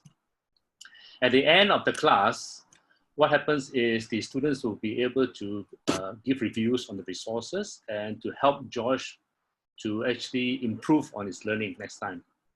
Now, as the platform is also used by the students to do their work, the knowledge that is generated by the students will then go back into the platform to create a robust knowledge base. And also the George can actually use the platform to actually look at the student learning plan of the students so that they are able to actually improve the learning plan moving forward. I'll pass you on to Dylan now.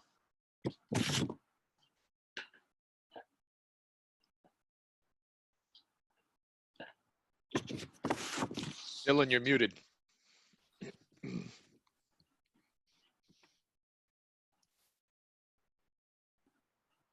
Can you hear me? Okay, so. We hear you, Dylan. Yes.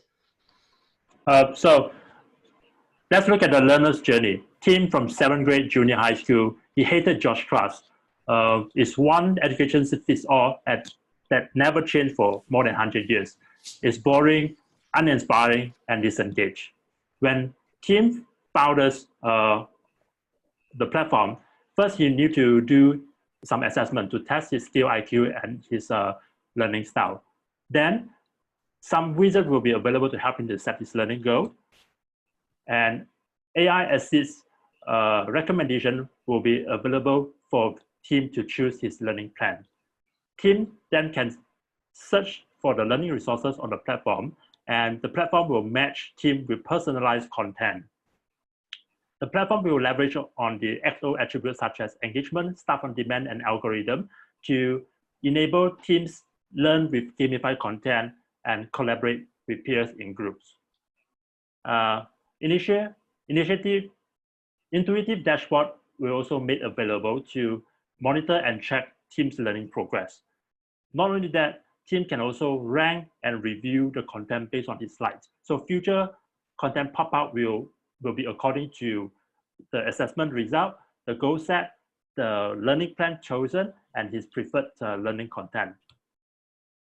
Those highlighted in yellow will be the priority that we will work on, such as staff on demand, dashboard, and engagement. And lastly, the business model canvas, those in yellow also will be prioritized to establish our MVP in hope that when we're done this thing, we will liberate the teachers and the learners. Thank you very much. Thank you very much, everybody, Carol, Tom, and Dylan, for this presentation. Very exciting. So over to the disruptors, and first is Jabin, and then Jamil, and then Gabriel. Over to you, Jabin. Thanks, Lars. Another very, very great initiative and great presentation. I did have a little bit of trouble. There is a lot that was presented here, and with the glitches, I had a little bit of trouble understanding the flow of the journey a little bit, but that's probably just me. I love the idea of autonomous teaching and learning and liberating teachers and learners. It's a wonderful aspiration.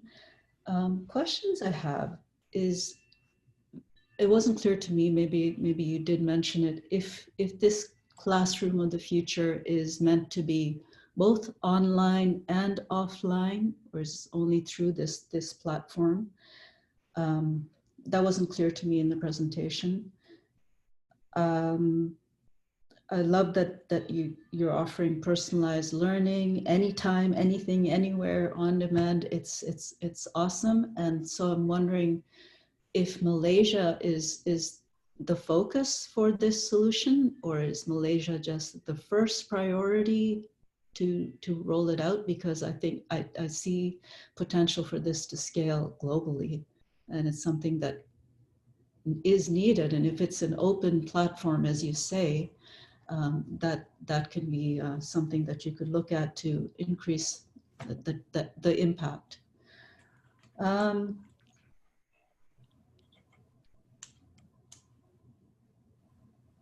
I had a question about, you mentioned about the students rating and ranking the learning content after they're done. It's a great idea. I'm just wondering what kind of checks and balances are there in terms of how that ranking is weighted.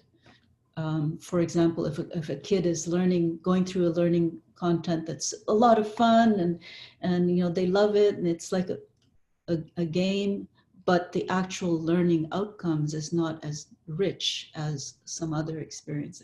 I'm just wondering how you kind of make sure that the ratings and rankings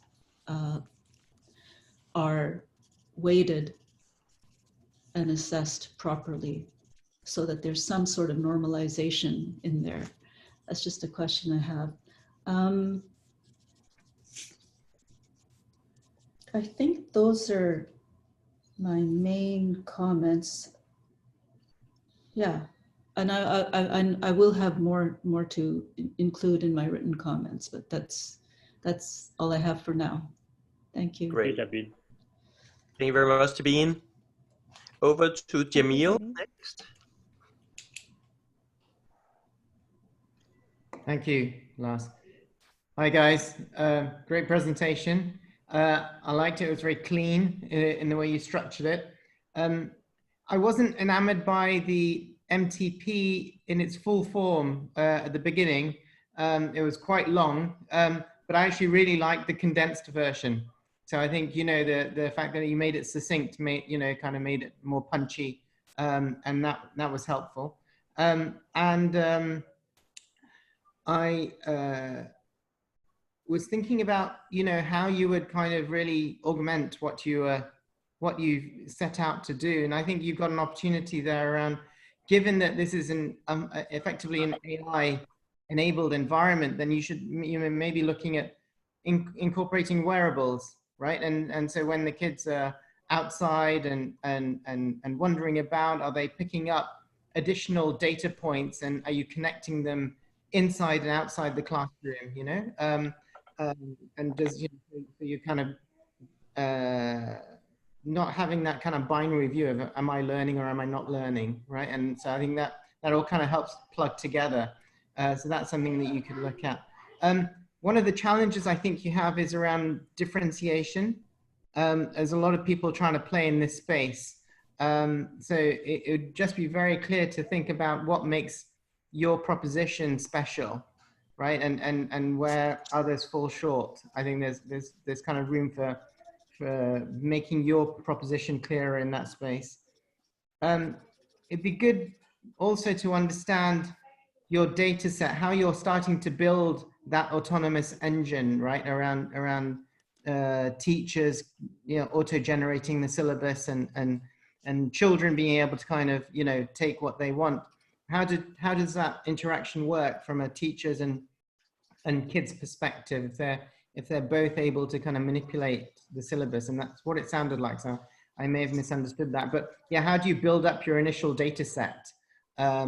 And what do you do tomorrow, right? So this is a big play, and requires quite a big plan.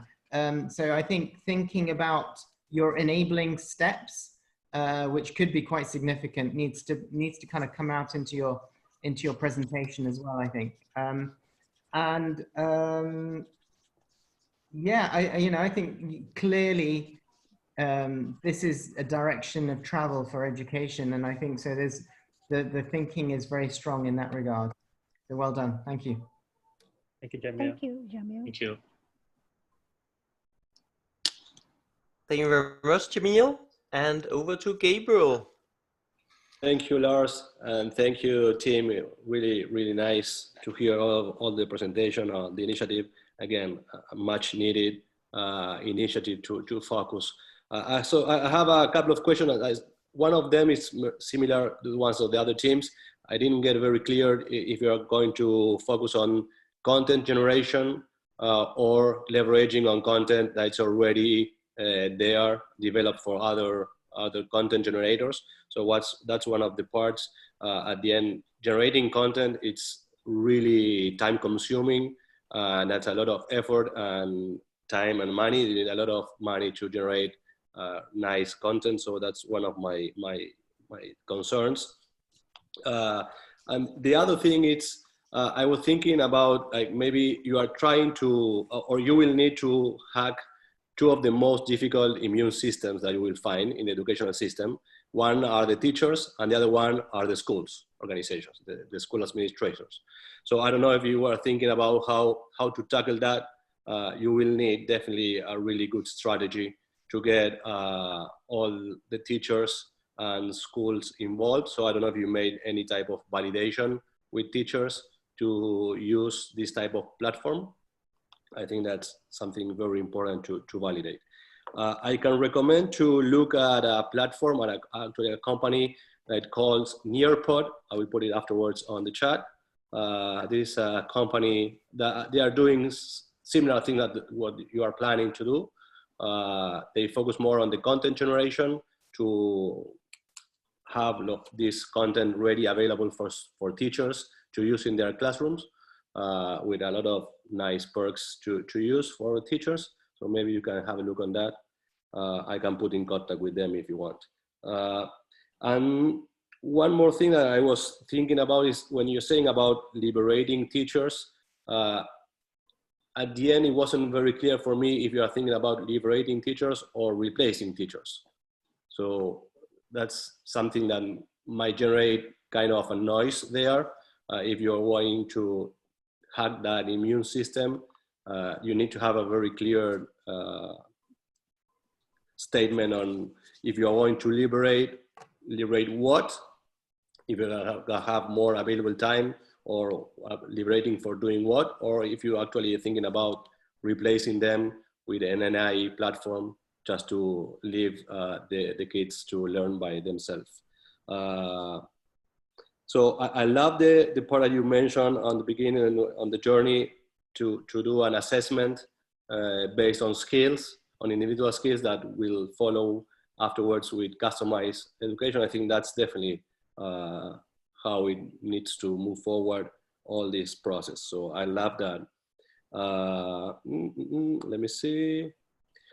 Yeah, and the other one is like, as I mentioned, if you think about how the teachers, if they are willing or not to use this type of platforms of technologies, thinking about their role, or if they need, actually, the teachers will need any type of training or upskilling process So maybe you need to start before doing that, thinking about the skills that the teachers need, and then going to the next phase where you develop this type of platform. So maybe that's a lot of things to think and do in terms of upskilling the teachers first.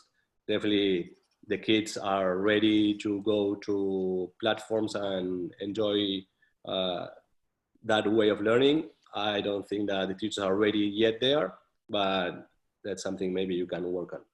So that's it. I think it's a really, really nice initiative, and I would love to see it implemented, definitely. Thank you, Gabriel. Thank you, Gabriel. Thank you.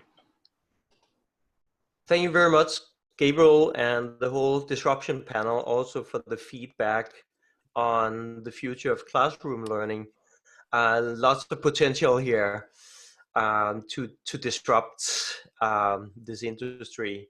So that was the 4 presentations that we had lined up for you today. It was a lot of feedback, and I know the teams really appreciate all this feedback. There will be more written feedback coming, I'm sure, from the disruptors, and we will do our very best to have that over to the teams by tomorrow. So let's work on that so the teams can work on analyzing this feedback, make the decisions for the next steps. You guys are keeping your time. I'm not. So good job, everybody, on keeping your time. I just wanted here to set aside 5 minutes for Q&A, and we are aiming at ending this session at the top of the hour. So we have 10 minutes left. I want to give at least 5 minutes to the teams to ask questions or maybe comment on some of the feedback. What's the appetite for asking questions? Carol? Yeah, can I just comment on some of the feedback? No, not just comment. Thank you very much for the feedback. Of course, I maybe just to also clarify our initiative. Yeah. Firstly, our initiative is to be used in both classroom learning and online learning. Because we are talking about public education, if let's say I just talk about Malaysia first, and then we extend to Southeast Asia country, there are many schools, public schools, right? They do not have access to infrastructure, internet connection not good, and all that. And a lot of both teachers and the learners would not have access, especially the learners, because they come from very poor family. The household would not have enough infrastructure to allow them to go online. So what we are proposing is to have both classroom and online, where we are thinking about giving each child a tablet that they can download the materials in the school, and then they can continue to study at home. But at the same time, we want to empower the public school teachers, where normally they are very restricted in the way they teach and assess because of a public education system. So therefore, we want to allow them to have access to available resources. We do not intend to create, I understand creating content are very, very difficult. There are many, many resources available by renowned institutions like edXL, Pearson, or Cambridge, or IB, that we hope that we can leverage on some of these learning materials and teaching materials that the teacher can actually use in the classroom as well as online. And the idea is not only for Malaysia, we hope that we can extend outside Malaysia as well. So so we are, the reason why we feel the classroom is still needed, teachers are still needed, because at very young age, some children, they still need guidance. So the guidance can be face-to-face teacher, and we also provide AI-enabled system in the platform. And I agree, a lot of the challenge is the system itself, because we need to have good machine learning algorithms. And I'm aware of all these recommendation machine, recommendation engine, and algorithms are readily available that we can somehow do matching and assessment. Yeah, so I just want to share with you, it's a very big initiative. We are fully aware, so we need to test whether public school teachers are able to do it or not. That is the key challenge. That will be the key challenge. Yeah, thank you. Thank you for the feedback. I just thought I want to clarify the initiative. Yeah. Thank you, Carol. From the presenting teams, any other questions or comments? Yeah, from my side, well, thanks again for your feedback. There's some questions we as a team might have to discuss, and I'm thinking that well, maybe here it's not the right time to answer all these questions, but maybe we'll post them on the platform so you can have a look and see how we are addressing those points you mentioned, so we get into the good direction. Thank you, Javier. Other questions or comments from the presenting teams?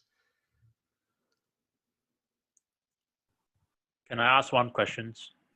Yes, Dylan, over to you. If the government is a bigger challenge and they possess the biggest immune system, so the question to the panel of disruptors or anyone, what would be the best strategy to overcome the immune system from the government?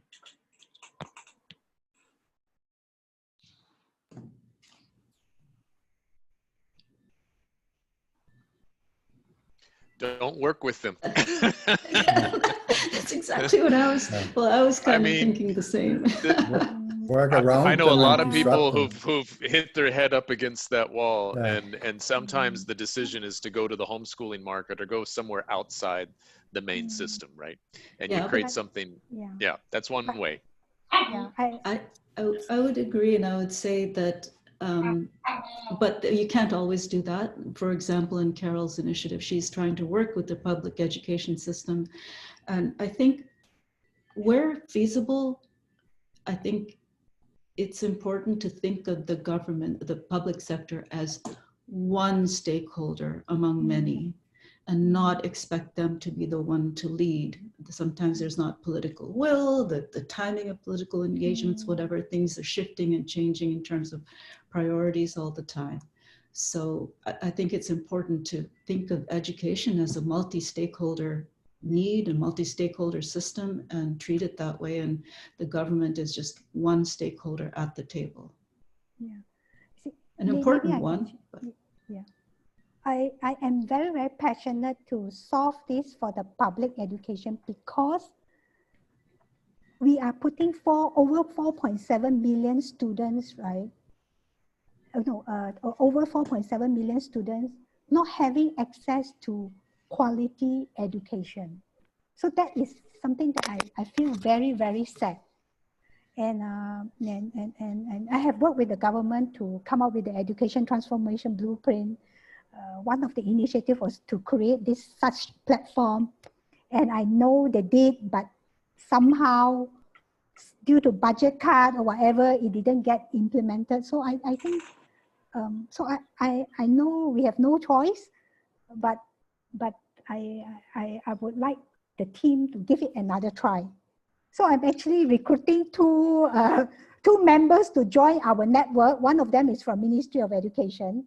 Another one is a retired Ministry of Education officer. So, and I have asked them before about this initiative. They told me that they don't see any problem with young teachers to take on this kind of new way of teaching. The challenge is, they kept telling me, is no budget for infrastructure and the internet connection. That was the challenge. It's more like infrastructure challenge.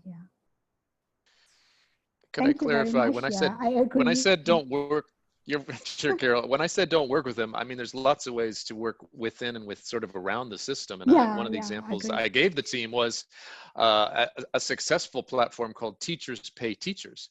In other words, you link the teachers together. You didn't need the school system's approval for that. And that's a system where teachers upload and share and pay each other for additions to the curriculum, things that support each other. And that's a very autonomous, independent initiative that's running alongside and parallel with the system, right? And you don't have to get buy-in from government and everyone else to do that, right? So there's things you can do that support teachers and learners without getting all the buy-in. That's all I was trying to say. Okay, yeah, thank you very much, Curtis.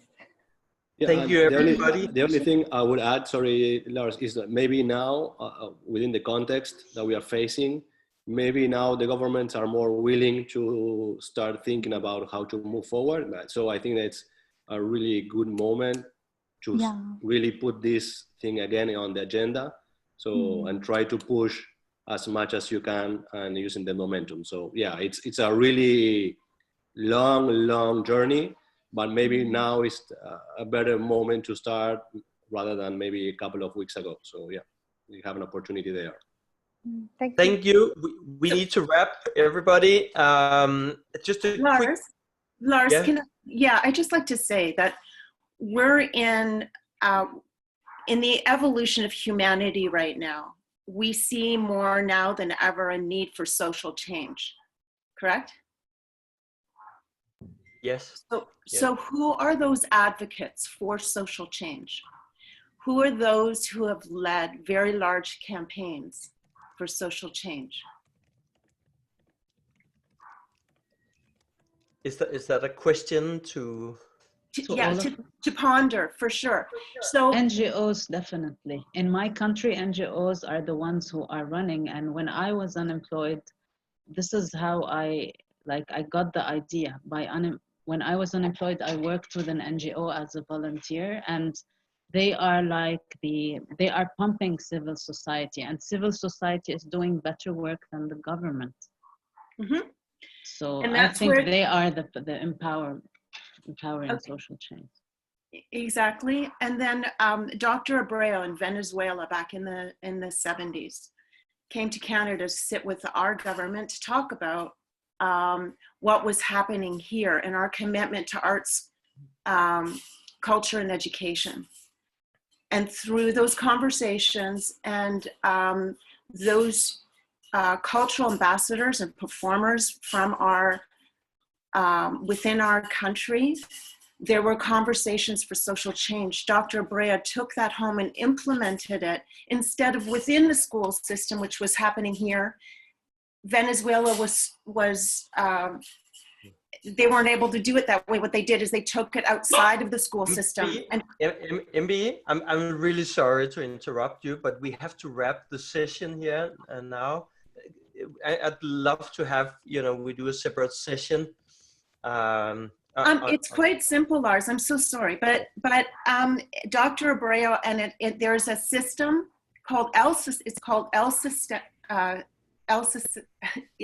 Sistema, and it's for social change, and it's through music, and it's brilliant. And taking a look there's a lot. Thank you, Lars. Yeah, thank you so much, MB. It's a great recommendation, and we will run a separate session on this because it is very impactful, and we all need to look into this. So thank you. We are wrapping. I'd like a closing comment from each of the disruptors, and a few of them had to leave right at the top of the hour here. Jabin left her closing comments in the chat here. Klaus will come back with his and his written feedback. So let's just give a round of applause to Klaus and Jabin, first of all, for dedicating time, donating time, and their precious feedback. Also, let's just hear the closing comments next from Gabriel. What's your recommendation to the teams moving forward? How do we get to implementation? Good. I was just about putting that on the chat, so I will put it now. So I think that for everybody, really great job.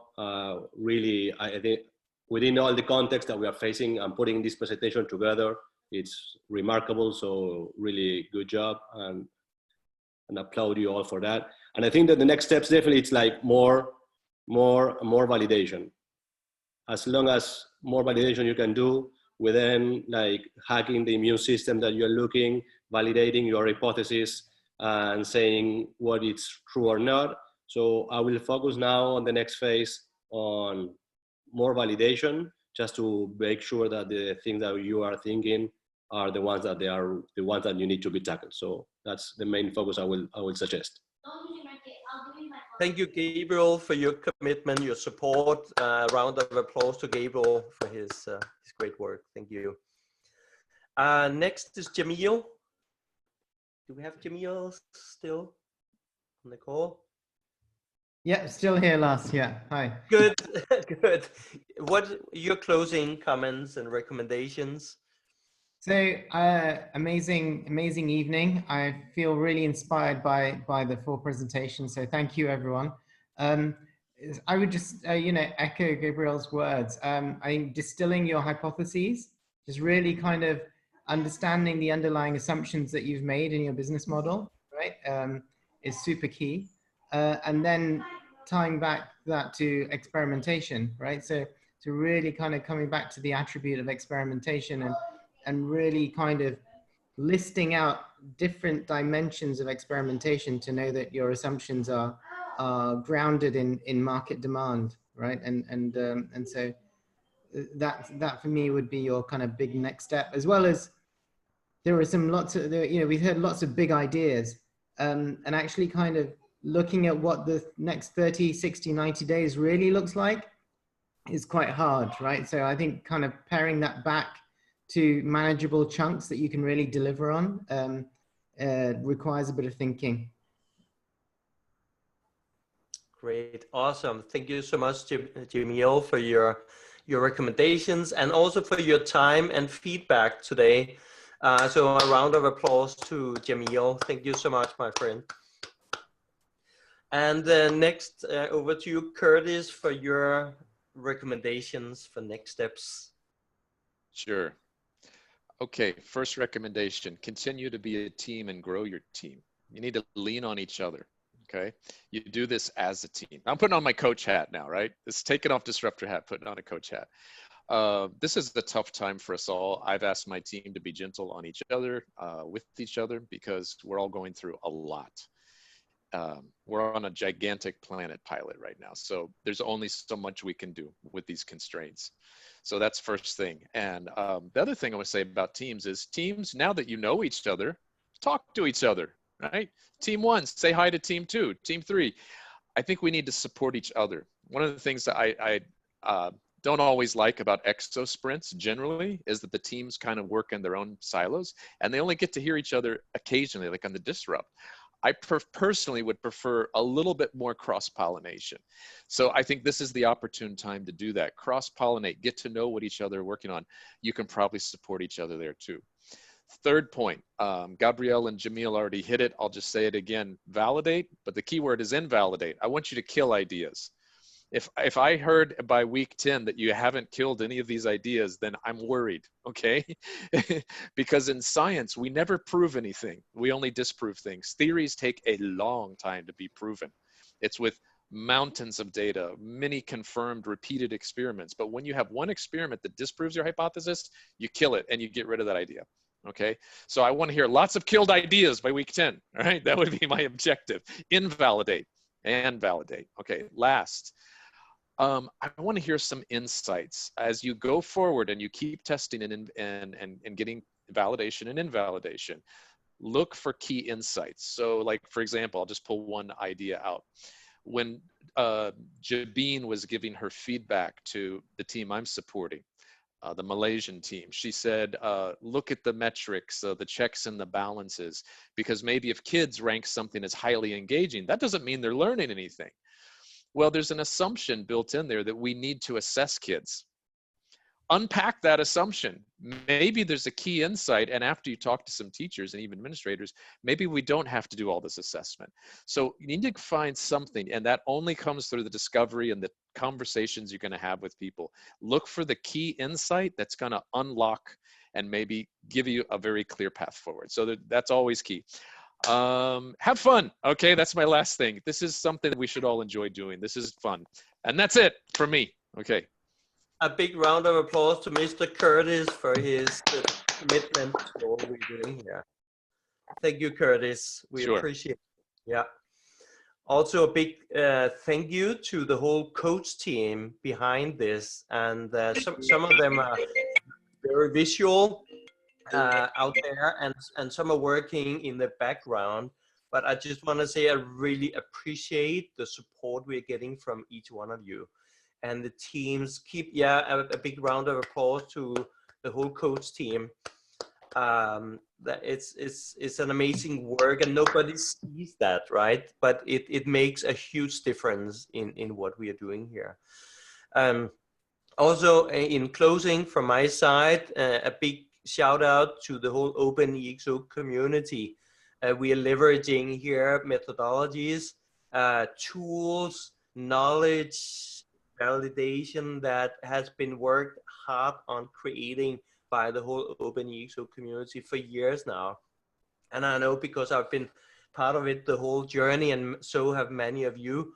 So I just wanted to acknowledge that we are actually standing on the back of giants here, and that is a big reason we can do what we are doing here.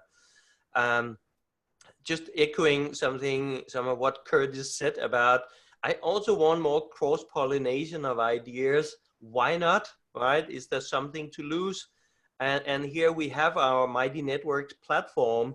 So use it. It's so easy to chat. It's so easy to set up a call and exchange ideas, post your hypothesis, ask for feedback, right? And that is how you amplify your own capability and your own resources. So throw it out there, throw your questions out there and ask for feedback. It doesn't cost anything, right? And you have about 500 of us ready to respond. And then a final thank you, which is to the the sprint teams that couldn't be here today. They started the sprint and they had to stop, some because of the Corona pandemic and other very disruptive reasons, right? So I just want to acknowledge that we had people who would be here today, but who couldn't. And they will next time, I'm sure. So you guys are always welcome back and to do the next sprint with us or play with us in some other way.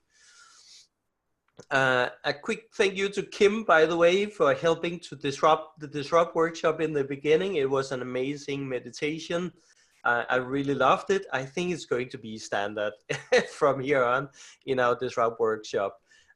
So with that, thank you all. I hope this has been useful for the sprint teams, and a lot of appreciation to everybody in the Educate for Life community. Good luck in the second part of the sprint. Let us know what you need when you need it. We are a community. We are very resourceful. So good luck out there. Take care, stay safe, have fun, enjoy it. Bye, everybody. Thank you, Lars, for making this happen. Thank you, Lars. Bye, everybody. Have a good one and stay safe, everybody. Thank you, everyone. Bye. Thank you. Bye.